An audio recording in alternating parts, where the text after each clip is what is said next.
Hi, I'm Norman Perlo, a furniture designer maker at Perlo Design and a woodworking educator author at WoodSkills.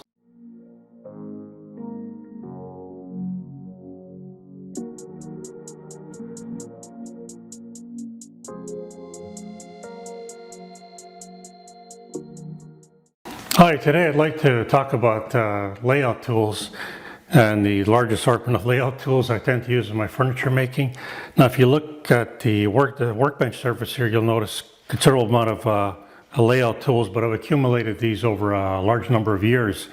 And some I prefer to others, but I just wanted to demonstrate the availability and how each of these layout tools serves a different function in your work. So as I mentioned before, I'm a furniture maker, and I tend to use some of these layout tools more than others, and I've sort of grown to use some of them. As an example, I tend to use engineer squares considerably in my work because they're preset at 90 degrees. There's no adjustments to make, and I do know that they're set at 90 degrees precisely, so I can use these and I can grab them, and they're fairly inexpensive. So I have an assortment of small and larger ones. Just an example of one, but they range from the smallest to the largest. And an idea of a smallest is this small double square that I purchased last year, and I use this to measure my dovetails to determine if they're square or not, from a face to an edge, and I can actually slide it in because the sliding component is so narrow. I can slide it into the dovetail and adjust it for height or depth, I should say, and it has markings also for if necessary. It also doubles as a depth gauge on the other side. Now you can get both. I think it comes with both the metric and the inches. So although it's small, it's really meant to orient it towards fine precision measurements. Like for an example, I was creating some mitered bridle joints recently, and I wanted to determine if the face is square to the rabbet I had created. The miter joint, and so this actually worked really well. It's small enough to fit in there, and I can adjust it for the width of the rabbet. So that's just to give you an idea. So it's kind of versatile, but it's really it applies to a certain type of measurement. And then along with that, I have two or three of these now. These sliding double squares that I use considerably. They're just a step up in size from those, and I use these as layout tools. Again, you can adjust them for depth. I can also set machines and set surfaces to edges of wood perpendicular. If I slide this along this way, it has markings. So there's a few different manufacturers. So this happens to be a Lee Valley model, if I'm not mistaken, but they work really well for their purpose, and I use them considerably in my work. So, but I like that size. I think it's a 4-inch size. Along with that, I use combination squares a lot in my work. These are the top tools that I tend to pick up for layout. This is a 12-inch combination square, and I've had this and another maybe one or two of these for a number of years, and I've always used them, and I never thought to get smaller ones.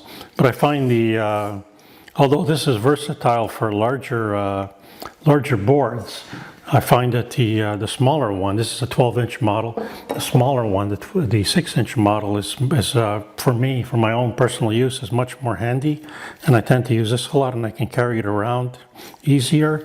And I can have one at each workbench. They're not that expensive. I think $50 or $60 or so. So they have all the markings, and you can use them for both perpendicular 90 degree or 45 degree marks, layouts. So I use that one. This is an eye gauging model. It's a different head. This is the head, and this is a rule. And this is, if I'm not mistaken, this could be a Starrett. I think it is. Yeah, I think it's a Starrett.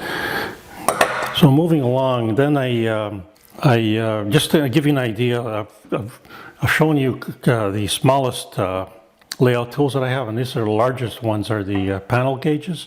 This is a fairly large panel gauge where I can adjust the head, move it along, and mark from the edge of a board to the interior of a board if I'm working on large panels or large surfaces. And I tend not to do that very often, but it's handy to have. And this is a slightly smaller one that I've restored. It's probably dates from the 1800s, a lot of brass components in it, but it has the same functionality. And the head slides, and there's a little pin at the very tip here, so you just attach this to the or brace this at the edge of a board or a large panel and adjust it for the correct depth or width, and then mark along. So I tend to use this too, and they're handy for that specific application. Moving along, I also I use protractors in my work. I have a small one here. Just an example, this is a protractor that locks in at 4590. It's a square, I would call it a protractor square.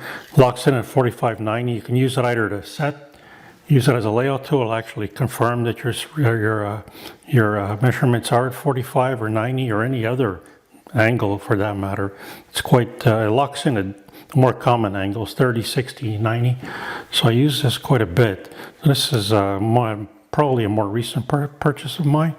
Not expensive at all, I think $30 to $40. This is a large protractor square for larger work when I'm doing panels or laying out planks and how to subdivide boards for furniture making.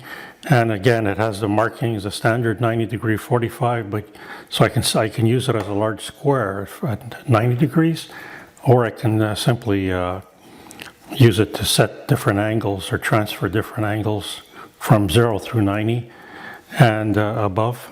So that's pretty handy. Now, along with that, there's a smaller version of that. This is a small protractor that I use a lot to confirm that whatever I've hand planed recently or anything else is exactly a 45 or whatever angle I've chosen. So it's a little more expensive one. It's got a thicker gauge, stainless steel, or so it claims here. So I tend to lock it into 45 and use it to confirm that I've set my, whenever I'm hand planing or creating a joint at 45, I can quickly confirm that it's at 45. So it's fairly light, and it's very intuitive. It's set to 45 now. So I have a couple of these. This is a better one. It's thicker gauge, and I like this.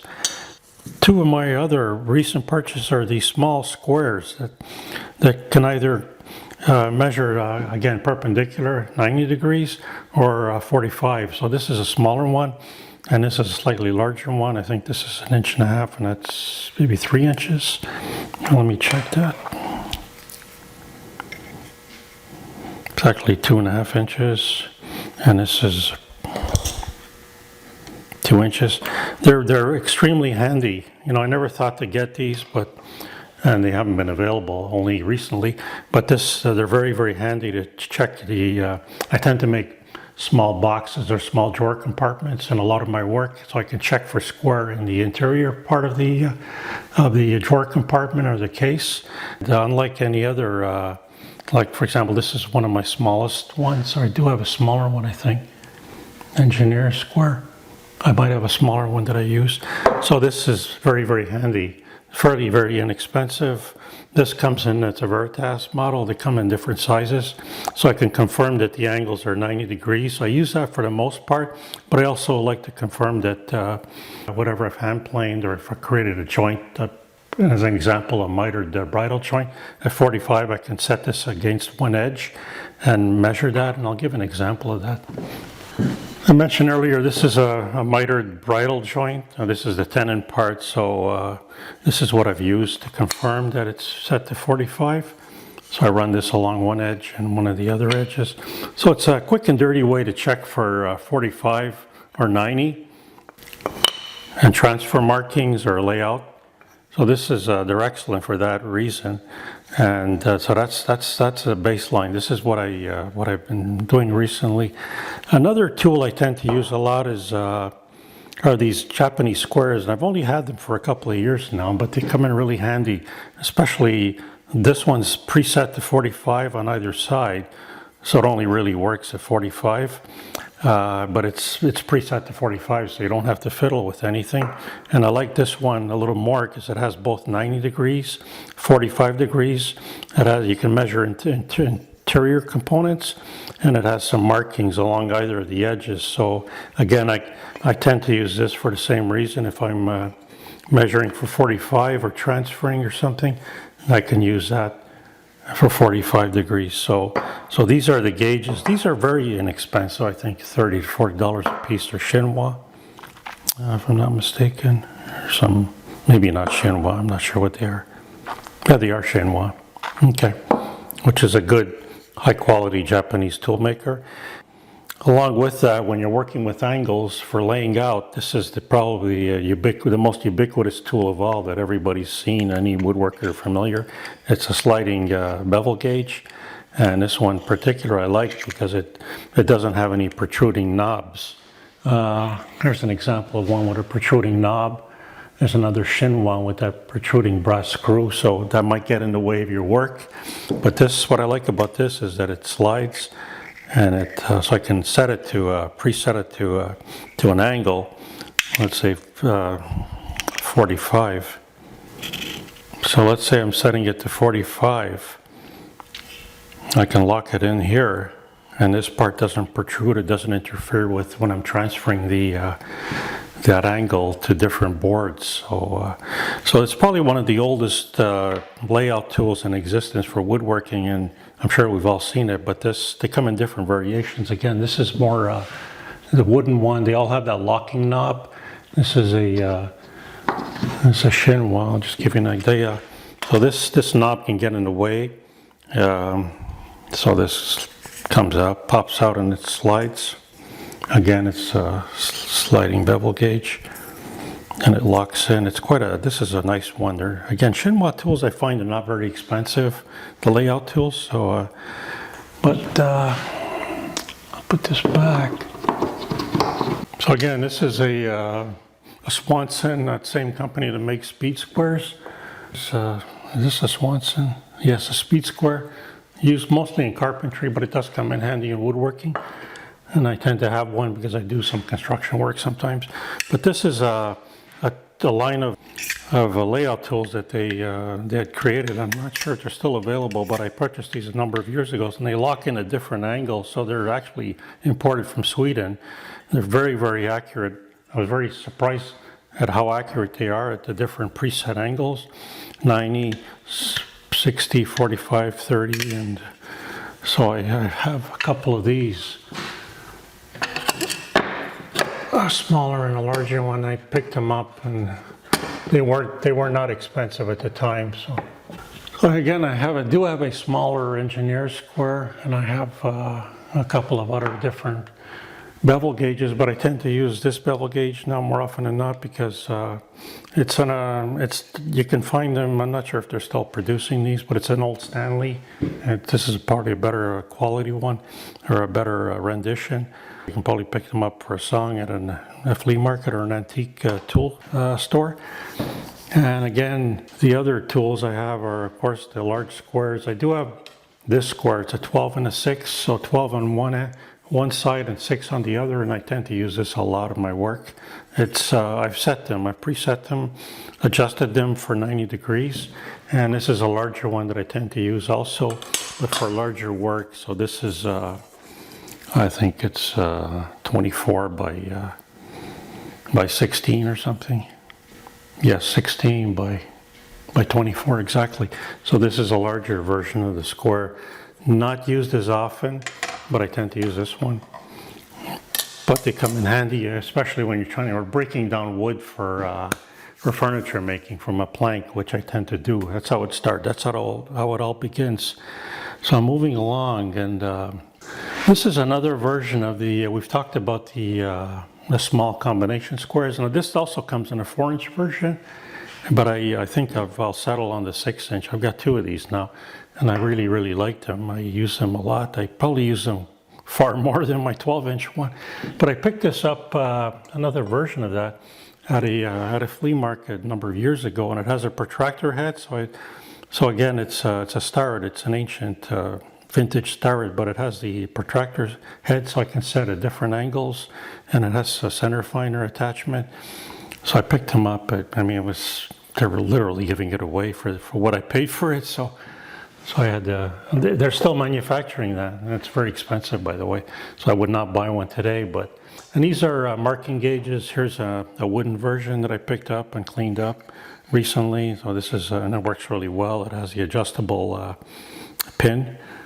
So it's a lot of brass components, and I sort of like that. Talking about marking gauges, the best marking gauge I have for laying out dovetails and things like that for joinery is this one. And this is a Veritas, and it has a head, but it has a disc that you can slide along, rotate, and it makes a nice groove. It's very easy to set up, but I also picked up this attachment that has you micro adjust the protrusion. So if I can just back this off and just give you an idea that I'm micro adjusting the protrusion without touching the head. So that's quite an upgrade, and you can purchase this separately after you've purchased the marking gauge, and it's kind of inexpensive. So let's just give you an idea what is available out there. So I try to always look for. I don't always purchase the most expensive ones, but I try to look for good quality, but for the best value for my money also. And here's something else I used to lay out. This is a line of tools that I developed a number of years ago. It has an adjustable stop on the ruler, so I can set it for different depths and lock it in. Lock it in and just transfer that using a pencil. So this comes in handy. I've designed, and actually the other part of what I do is a Pirola design. So those are the layout tools, and I'm trying to think if I've missed anything here. This is a divider that I tend to use to lay out my dovetails. Again, it's still considered a layout tool, but it's preset now. But I've used this to set dovetails, and I use a technique of using the divider method to lay out the dovetails. So it's quite handy for that. Very inexpensive. This is a small square that I acquired last year. It's a Woodpecker mini square, my one and only Woodpecker tool, but it's quite handy. It's very similar to these tools, these layout squares. But of course it only does 90 degrees, so but it's handy for small work. But I tend to use these particular ones more often than not. This is a Bridge City tool. I'm not sure if it's still being produced or manufactured. So again, my favorites are the Japanese squares, these smaller squares of both 45 and 90 degrees. The small double square, I tend to use a lot. I've got 2 of these now. And I use this every so often. It's very good for precision work, small work, or you can't get another square in. Even if you could get this square in, it's unwieldy at that type of measurement. So this comes in handy. I use a protractor to either lay out 45 or different angles or confirm. And don't tend to use panel gauges as much. And I use engineer squares. Combination square, I tend to use the 6-inch model much more so than the 12-inch model. And I use these large protractors. And talking about layout tools, I do use a ruler to lay out, but I use a hook rule. And what a hook rule is, if you're not familiar, it has a hook at one end. So this actually locks into the edge and it really increases the precision of all the measurements you're doing. So I tend to I've got 3 or 4 of these now at every workbench, and I have a lot of my tools in duplicate now because I have several workbenches and 2 different levels of workshop. So rather than carry the same tool around or forget to bring the tool, I just have one at every workbench because they're inexpensive. Something else you might want to purchase is a dial caliper, and I was just using this today actually to measure the thickness of a Ryoba plate, the steel plate on the Ryoba saw, and I also used it to measure some veneer thicknesses because I had to set some spacers for some precision cutting of this joint actually. So I tend to use this. This is not a very inexpensive one, and it's better suited to woodworking. It has thousandths of an inch, hundredths of an inch, and it also has fractions. So it's really useful for woodworkers as opposed to the machinist version that I do have, but I tend to use this one. This has enough precision for me. It's a plastic one, but it works really well, so I can guide it along, and it zeroes itself almost. So that's good. What else can I talk about? That's about it for. So this is the assortment of layout tools you can acquire. They're not expensive because I don't really like to spend too much money on this. I'd rather have two of each instead of one super good one. And I do have some starter tools, and all the layout tools I have are precise enough for the type of work I do, and I do quite high precision work sometimes. Like I've created these particular joints by hand, and they're super precise. It's almost like off a machine, but I'll just give you an example. This I've created both the tenon portion of the mitered bridle joint and the actual mortise. So wait a minute.